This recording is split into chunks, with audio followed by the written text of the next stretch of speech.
Good morning, you are watching A News. I'm Bakhtiar Sanov and here are the top stories. Sweden's deadliest attack leaves 11 people dead at Örebro Adult School. Prime Minister calls it a painful day. US President Donald Trump welcomes Benjamin Netanyahu at White House in first foreign leader meeting of second term. Kazakhstan's Ministry of Transport releases the preliminary report on the cause of the Azal plane crash near Aktau.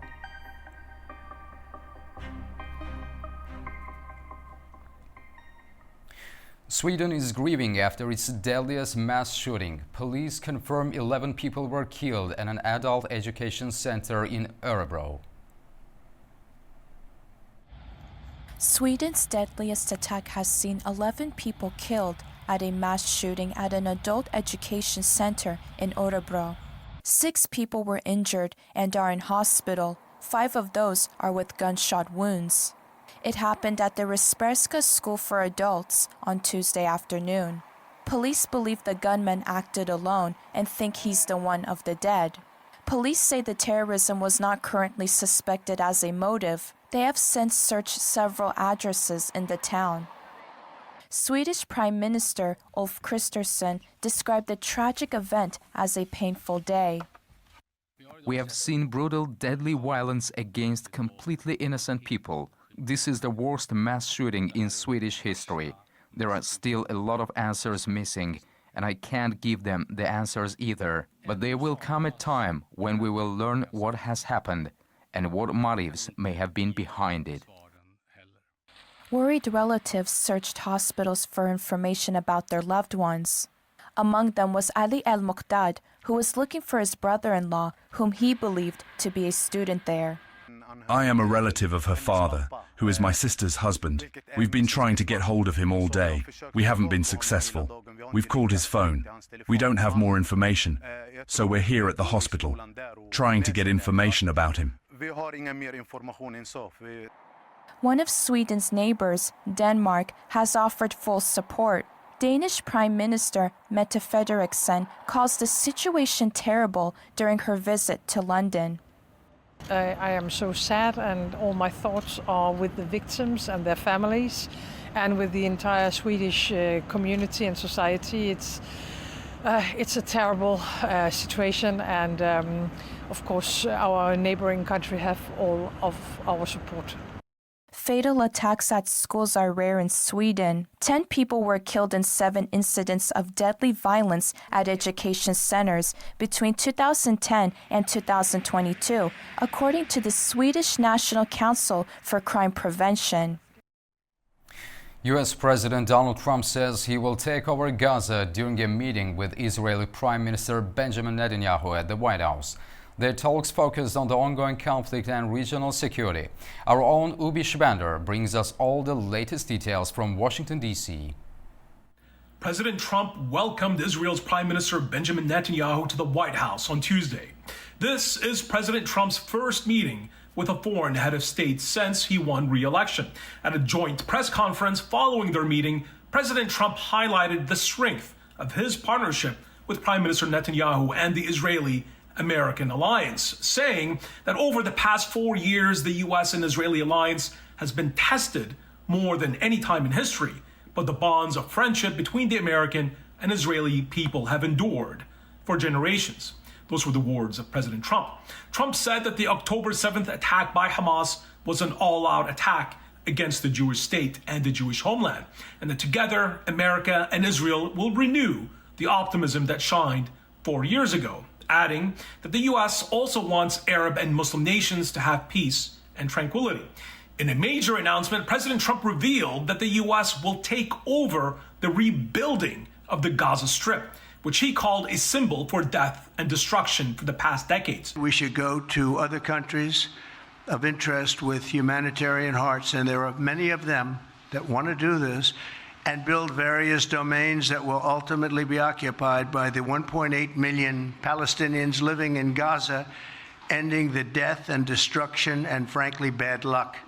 The U.S. will take over the Gaza Strip, and we will do a job with it, too. We'll own it. and be responsible for dismantling all of the dangerous unexploded bombs and other weapons on the site, level the site and get rid of the destroyed buildings, level it out, create an economic development that will supply unlimited numbers of jobs and housing for the people of the area. And with Netanyahu standing by his side, President Trump said that he signed a presidential memorandum to bring back a maximum pressure campaign against Iran that will enforce the most possible aggressive sanctions on Tehran meant to diminish that country's capacity to sponsor terror, according to the president. Trump said that he hopes that the ceasefire deal between Hamas and Israel will last and form a foundation for a lasting peace. Prime Minister Netanyahu was similarly effusive in his praise of his American counterpart, saying that President Trump sent a, quote, very good emissary, Steve Witkoff, to negotiate the ceasefire deal. I think peace between Israel and Saudi Arabia is not only feasible, I think it's going to happen. I think if we had another half a year in your first term, it would have already happened. True. Many more, I agree, many more nations.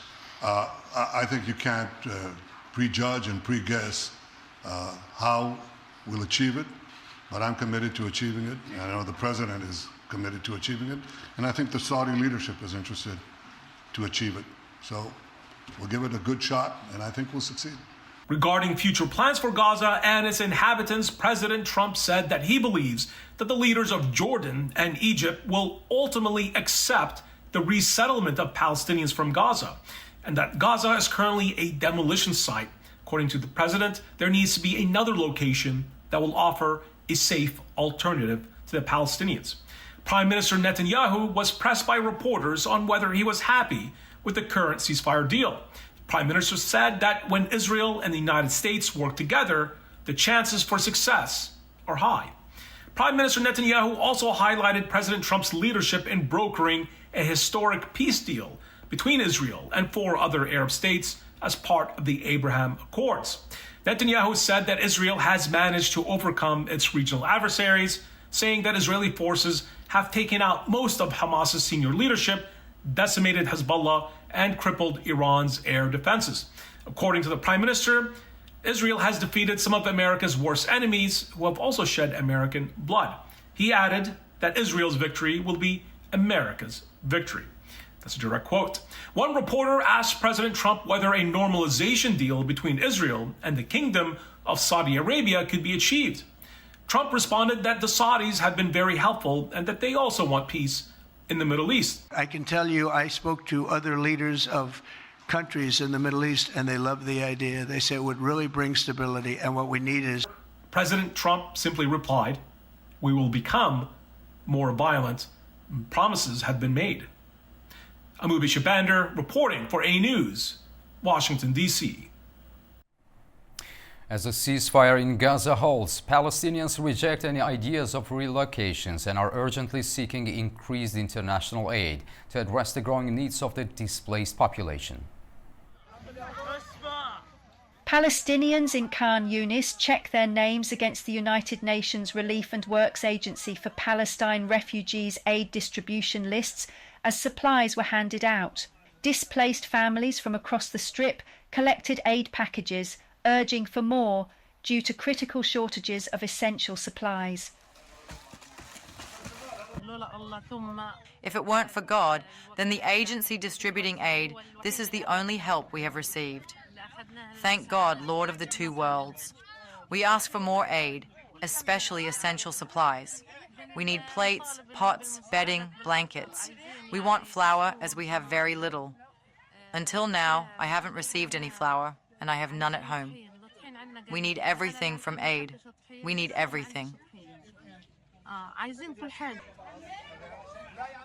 Alongside their appeal for aid, Palestinians voiced strong opposition to US President Donald Trump's suggestion to relocate them to Egypt or Jordan.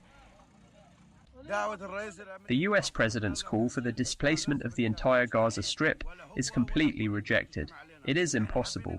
Neither he nor all the countries combined can force us out. We are willing to die in Gaza. Many of us have already died, and we will remain here. We will stay in Gaza no matter what.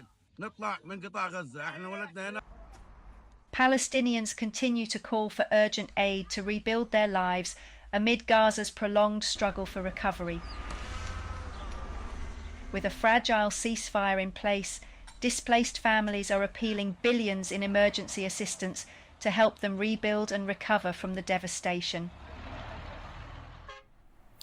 Mexican troops have arrived at the U.S. border as part of a deal that paused tariffs on Mexican imports.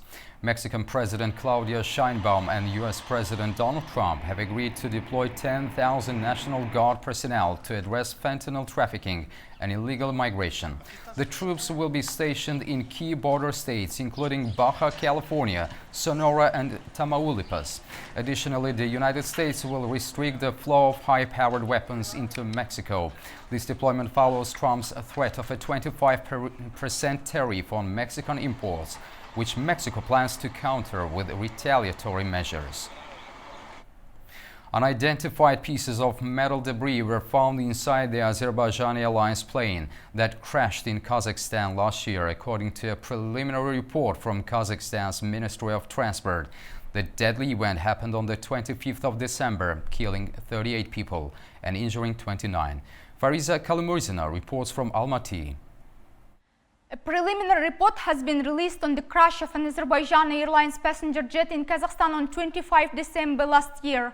According to the document, the aircraft made 2 failed landing attempts in Grozny before losing navigation systems and experiencing flight control failures. The crew attempted to return to Baku, but later diverted to Aktau for an emergency landing. At 10:13 Astana time, the plane lost all major flight controls, suffered cabin depressurization, and the crew reported exploding seats in the cabin. The aircraft crashed 5 kilometers from Aktau Airport's runway 11, breaking a path and catching fire. Findings indicate that the cover emergency protocol, which closes airspace and reroutes incoming flights, was reported by Grozny air traffic controller at 10:21 Astana time, only after the aircraft had already suffered external impact and requested permission to land, which is 8 minutes after the aircraft lost all major flight controls. The Kazakh Ministry of Transport's preliminary report reveals that investigators found unidentified metallic debris inside the wreckage. Suspicious perforations were observed on the tail section, stabilizers and hydraulic systems suggesting penetration by foreign objects.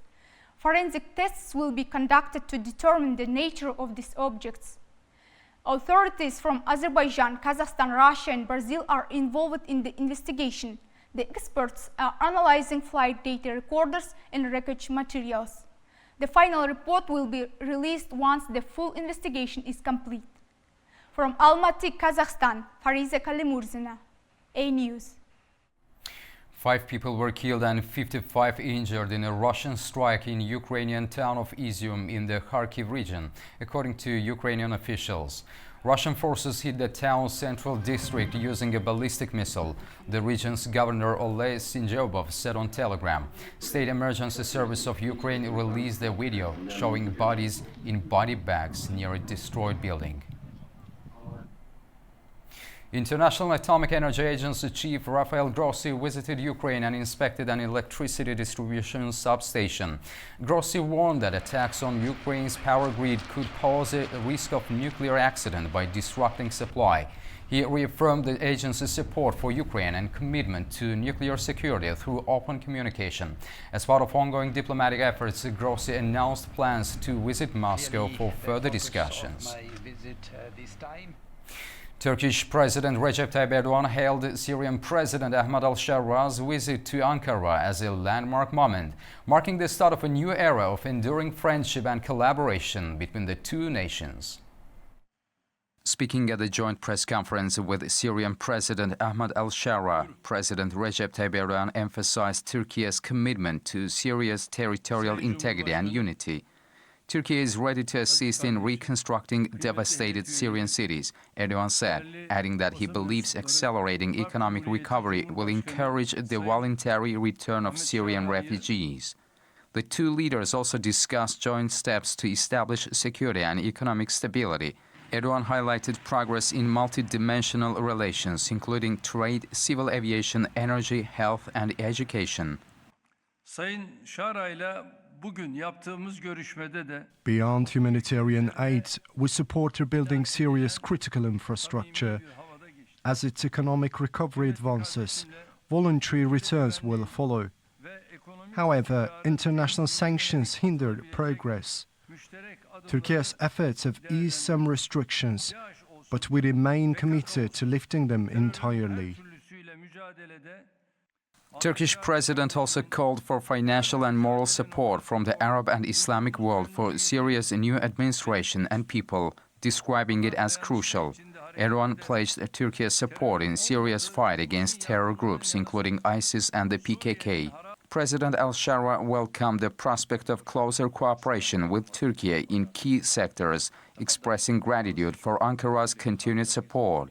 The meeting signals a new phase of diplomatic engagement between Turkey and Syria, with a focus on rebuilding Syria, strengthening economic ties, and addressing regional security challenges together.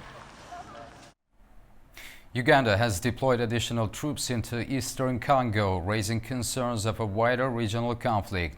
The new reinforcements, officially part of Operation Suja, comes as Kinshasa battles the M23 rebels, a group backed by Rwanda. Ugandan soldiers have been deployed into eastern Congo, with estimates placing the force at around 4,000 to 5,000 troops.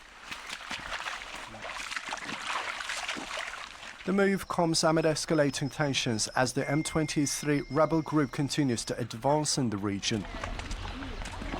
While Uganda claims its mission remains focused on tracking the Allied Democratic Forces, analysts suggest economic and security interests are also at play. Uganda has long viewed eastern Congo as a vital economic zone, with its trade closely linked to the region. Congo's government acknowledged Uganda's military presence, but remains wary. Officials note suspicions over Uganda's role in the M23 conflict, though they stress that formal cooperation exists in fighting the ADF. Residents near Butembo reported seeing Ugandan troops moving south toward the conflict zone, further stoking fears of a direct confrontation between Ugandan and Rwandan forces. With multiple foreign armies now operating in eastern Congo, concerns are growing that the conflict could expand beyond its current front lines. In Dubai, a new dining experience is taking tourists and residents on a journey through the city's iconic landmarks. The Gastronomy double-decker bus offers a unique way to enjoy a meal while exploring the sights. In Dubai, a new double-decker bus is offering an exciting way to dine and see the city's famous landmarks. The Gastronomy experience is drawing in both residents and tourists looking for something special. After months of planning, Viviane Zorbi, the founder of Gastronomy, launched this unique concept to give people a fresh perspective of the city while enjoying tasty meals. Gastronomy is a panoramic restaurant in Dubai. The target is to showcase all the iconic landmarks from a new perspective. When you are sit on the upper level from the double-decker, you can see the landmarks from a new perspective. You cannot see from any other car or any other bus. Zorbi explains why she decided to bring this experience to Dubai, a city known for its creativity and growing tourism. This project, Gastronomy, was supposed to see the light in Beirut in 2024, but because of the conflicts and the political situation, Gaza war, I moved here to Dubai. Why Dubai? Because Dubai is a city of innovation and also because it is a main destination for tourists worldwide.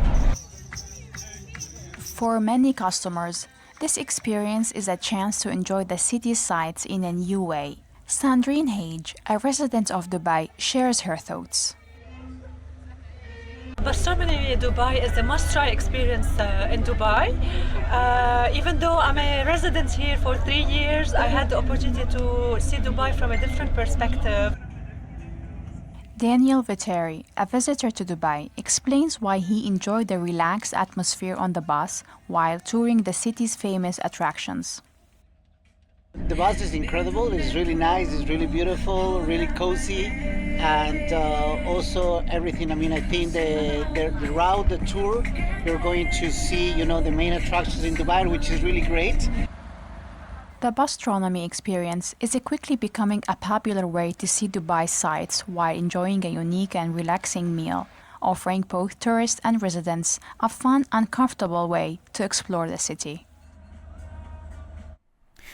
Turkey's Gobeklitepe, the 12,000-year-old archaeological site often referred to as the zero point of history, is set to enhance its visitor experience with new infrastructure developments. The UNESCO World Heritage Site is currently undergoing construction to add a new visitor center, walking path and expanded parking areas. Discovered during a surface survey in 1963 near the rural Erencik neighborhood, 18 kilometers from the city center in Şanlıurfa's Haliliye district, Gobeklitepe has become a major attraction for both domestic and international tourists. The site's visitor center, roads and parking facilities are being expanded to accommodate the nearly 1 million visitors it receives annually. The Culture and Tourism Ministry of Turkey is building new walking path around the historical site, while work on a new visitor center and parking area about 2 kilometers from the site is progressing rapidly. The construction is expected to be completed within a year. Şanlıurfa Provincial Director of Culture and Tourism, Aydın Aslan, stated that since 2019 was declared the year of Gobeklitepe, the site has consistently set new visitor records each year, highlighting the ministry's efforts to accommodate the increasing interest. Aslan announced that by the end of 2024, construction began on a new visitor center. The project includes a 500-vehicle parking lot, nearly 50 bus stops, designated caravan parking areas, electric vehicle charging stations, new access roads, waiting areas, and enhanced landscaping. According to him, the goal is to provide visitors with a more comfortable and enriching experience while exploring the historic site of Gobeklitepe. We are done for now, but don't go far. Stay tuned for more and have a wonderful morning.